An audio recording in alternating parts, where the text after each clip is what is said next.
चलिए बेटा, आज हम करते हैं अपनी वर्कशीट नंबर 23। इसमें आज हम एक बड़ी इंटरेस्टिंग और पेपर के पॉइंट ऑफ व्यू से भी बहुत ही इम्पॉर्टेंट थ्योरम, पाइथागोरस थ्योरम करेंगे। मैंने पिछले वर्कशीट के दौरान भी ये चीज़ बताई थी कि हम किसी थ्योरम को कैसे लिखते हैं। सबसे पहला स्टेप जो कि हमें पता होना चाहिए वो है कथन, क्योंकि कई बार पेपर में ऐसा आ जाता है state and prove Pythagoras theorem, यानी कि पाइथागोरस प्रमेय क्या है उसके प्रूफ के साथ हमें लिखना है। तो कैसे लिखते हैं? कथन। कथन क्या है? क्या कहता है ये पाइथागोरस प्रमेय? वो ये कहता है कि यदि कोई समकोण त्रिभुज है तो उस समकोण त्रिभुज में कर्ण का जो वर्ग है वो शेष दो भुजाओं के वर्गों के योग के बराबर होता है। अब ये पाइथागोरस प्रमेय है तो इसमें एक समकोण त्रिभुज की बात हो रही है। ये देखिए, ये रहा मेरा समकोण त्रिभुज। तो ये होता है हमारा कर्ण, ये बेस यानी कि आधार, और ये होता है लंब यानी कि परपेंडिकुलर। तो इसमें पाइथागोरस प्रमेय क्या कहता है? वो ये कहता है कि h का स्क्वायर बराबर है p square plus b square के। ये चीज़ हमें प्रूव करनी है। आइए देखते हैं। In a right triangle the square of the hypotenuse is equal to the sum of the square of the other two side, यानी कि हाइपोटेन्यूज का जो स्क्वायर है वो बाकी दोनों भुजाओं के स्क्वायर के सम के इक्वल है, यानी कि कर्ण का वर्ग बाकी जो दो शेष भुजाएं हैं उनके वर्गों के योग के बराबर है। ये चीज़ मुझे दिखानी है। अब आइए, उसके बाद हम लिखते हैं कि हमें क्या क्या चीज़ दी गई है, दिया हुआ हमें क्या है। अब इसमें हमें क्या दिया है? एक त्रिभुज दिया है जो कि एक समकोण त्रिभुज है। तो मैंने मान लिया कि एक त्रिभुज ABC है जो कि समकोण त्रिभुज है, तो कोई एक उसमें कोण समकोण होगा। तो मैंने इसमें यह माना हुआ है कि इसमें मेरा कोण B एक समकोण है, यानी कि मेरे पास एक ट्राइंगल ABC है which is right angle triangle, जहां पर एंगल B मेरा 90 डिग्री का है।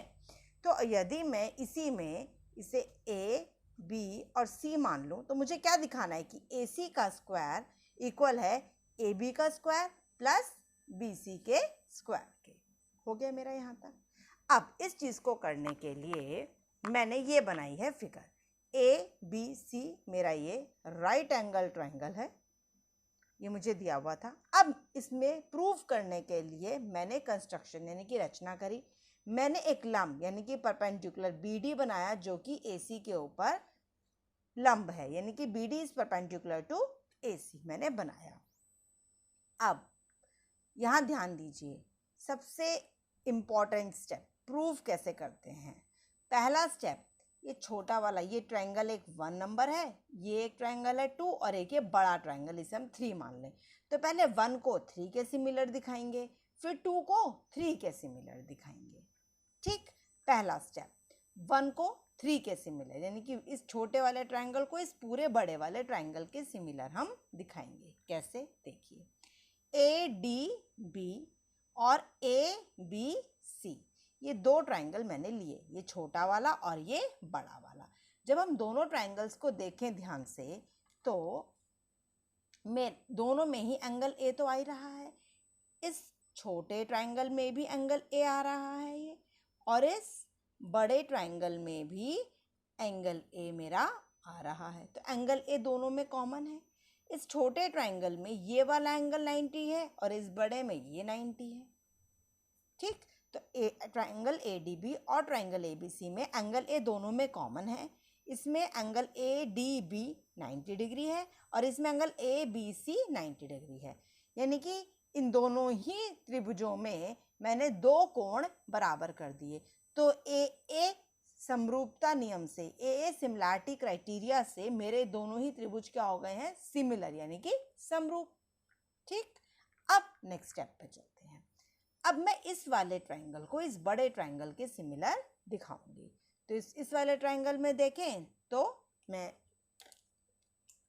तो मेरा ये वाला एंगल है और इस बड़े ट्रायंगल में भी मेरा ये एंगल आ रहा है, यानी कि दोनों ही ट्रायंगल्स में एंगल C कॉमन है। अगर मैं इस ट्रायंगल की बात करूं तो इसमें ये वाला एंगल 90 है, और मैं इस बड़े वाले ट्राइंगल की बात करूं तो उसमें एंगल बी 90 है। यानी कि अगर मैं BDC और ट्राइंगल ABC की बात करती हूँ तो दोनों में ही एंगल C कॉमन है, और इस छोटे वाले ट्राइंगल में एंगल BDC 90 डिग्री का है और बड़े में एंगल ABC 90 डिग्री का है। इसमें भी दोनों ही ट्राइंगल्स में दो एंगल्स मेरे इक्वल आ गए। इसका मतलब बाय AA सिमिलैरिटी क्राइटेरिया मेरे दोनों ट्राइंगल समरूप हो गए, यानी कि सिमिलर हो गए। सिमिलैरिटी को लिखने का भी अब एक नियम,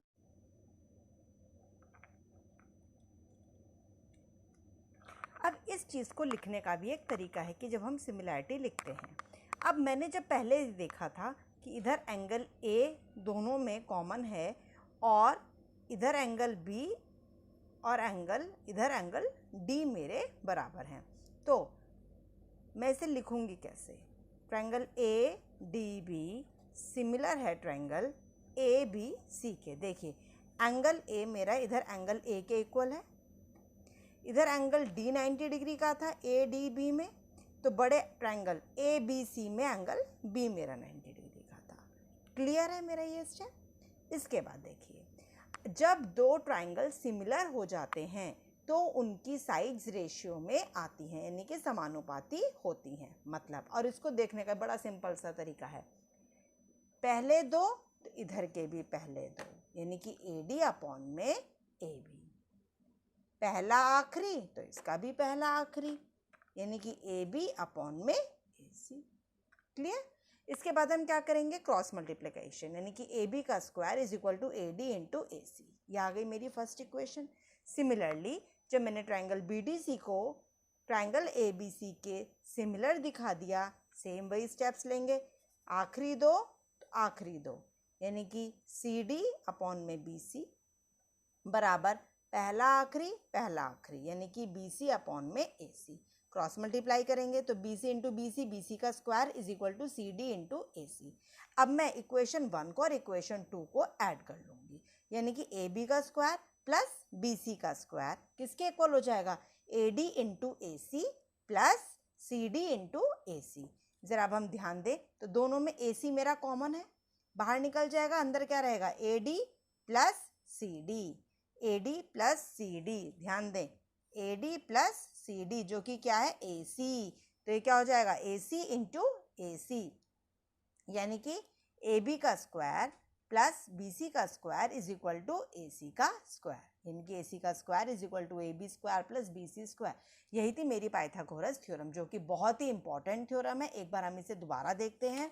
क्या है इसमें कि पहला, सिंपली मैं फिगर से ही समझाऊंगी आपको। पहले इस छोटे वाले ट्राइंगल को इस बड़े वाले ट्राइंगल के सिमिलर दिखाइए, और फिर इनकी साइड्स क्योंकि रेशियो में हो जाती है, सेम रेशियो में हो जाती हैं, वो रख दीजिए। एक इक्वेशन आएगी वहाँ से। सेकंड में ये वाला ट्राइंगल और ये बड़े वाला ट्राइंगल लीजिए, इन्हें आप सिमिलर दिखा दीजिए। अब जब सिमिलर हो जाएंगे तो इनके साइड्स भी सेम रेशियो में आ जाएंगे, वो रख दीजिए। वहाँ से दूसरी इक्वेशन आएंगे और दोनों को ऐड कर दीजिए। इसके बाद जो आती है थ्योरम, वो है हमारी कन्वर्स ऑफ पाइथागोरस थ्योरम। वो क्या है? इसी का उल्टा। यदि कोई ट्राइंगल है जिसमें कि किसी एक साइड का स्क्वायर किन्हीं बाकी दो साइड्स के स्क्वायर के सम के इक्वल हो, तो जो पहली वाली साइड है उसका जो अपोजिट एंगल है वो राइट एंगल होगा। यानी कि यदि कोई ट्राइंगल है, ये कोई ट्राइंगल है, if the square of one side, किसी एक साइड का स्क्वायर इक्वल है कि to the sum of squares of the other two sides, then the angle opposite to the first side is a right angle।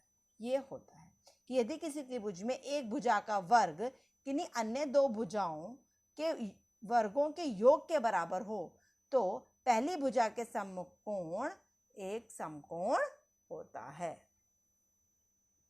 ठीक है, तो ये हमारा कन्वर्स ऑफ पाइथागोरस थ्योरम है, जिसकी आपको सिर्फ स्टेटमेंट लर्न करनी है। आगे देखते हैं कुछ क्वेश्चंस। यदि हमें कोई क्वेश्चन दिया जाए और कुछ साइड्स दी जाए और ये पूछा जाए क्या इनसे कोई ट्राइंगल बन सकता है या नहीं, तो हम वो कैसे देखते हैं। अब ये 3 साइड्स हैं मेरे पास, 7 सेंटीमीटर, 24 सेंटीमीटर एंड 25 सेंटीमीटर, और त्रिभुज की भुजाएं नीचे दी गई हैं। निर्धारित कीजिए कि उनमें से कौन सा समकोण त्रिभुज है या नहीं है। The sides of a triangles are given here and you have to determine whether the sides will form a right triangle और नॉट। इसका सबसे आसान तरीका है, सबसे छोटी वाली, इन तीनों में सबसे छोटी जो नंबर्स हैं वो कौन से हैं, 7 और 24, 25 सबसे बड़ा है, तो जो भी दो छोटे नंबर्स हों उनका स्क्वायर कर लीजिए, 7 का स्क्वायर प्लस 24 का स्क्वायर। ठीक, 7 का स्क्वायर होता है 49 और 24 का होता है 576। जब आप इन दोनों को प्लस करते हैं तो क्या आता है, 625, और जब आप इस 25 के स्क्वायर को प्लस करते हैं तो क्या आता है, तो भी हमारा आता है 625, यानी कि दोनों हमारे क्या आ जाते हैं, इक्वल। इसका मतलब 7 का स्क्वायर प्लस 24 का स्क्वायर आ गया 25।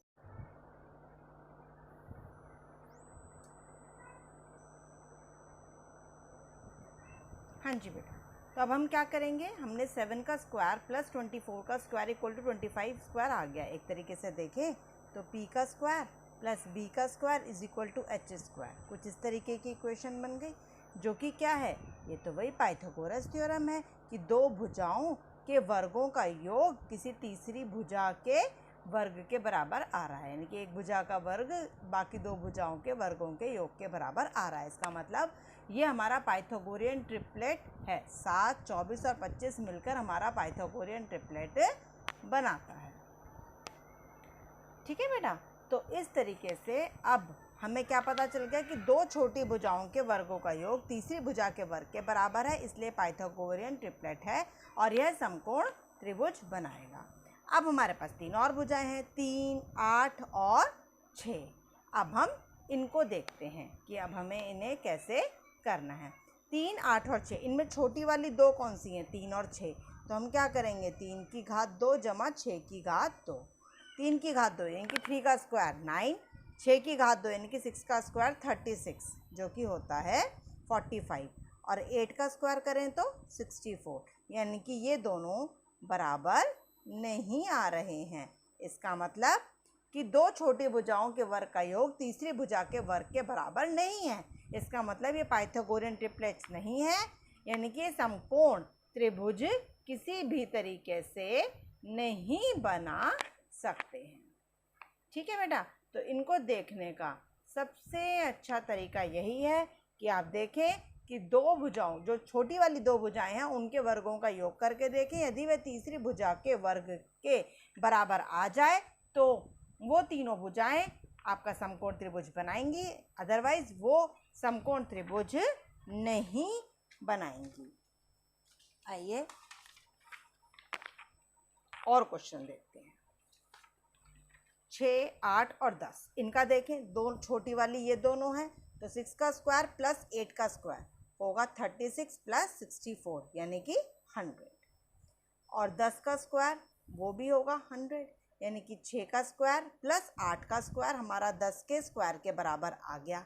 इसका मतलब क्या हुआ, इसका मतलब ये हुआ कि ये तीनों संख्याएं समकोण त्रिभुज बनाती हैं, क्योंकि इनमें p square plus b square is equal to h square, यानी कि पाइथागोरस प्रमेय फॉलो होती है, यानी कि the sum of the squares of the two shorter sides is equal to the square of the third longest side, hence these are Pythagorean triplets, so these are the sides of the right triangle.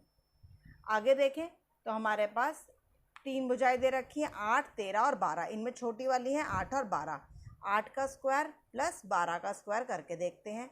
8 का square होता है 64 और 12 का square होता है 144, इन्हें जोड़िए तो आता है 208, और अगर हम 13 का स्क्वायर करते हैं तो आता है 169, तो 8 का स्क्वायर प्लस 12 का स्क्वायर हमारा 13 के स्क्वायर के बराबर नहीं है। इसका मतलब the sum of the square of two shorter sides is not equal to the square of the third longest side, hence these are not Pythagorean triplets, so these are not the sides of right triangle.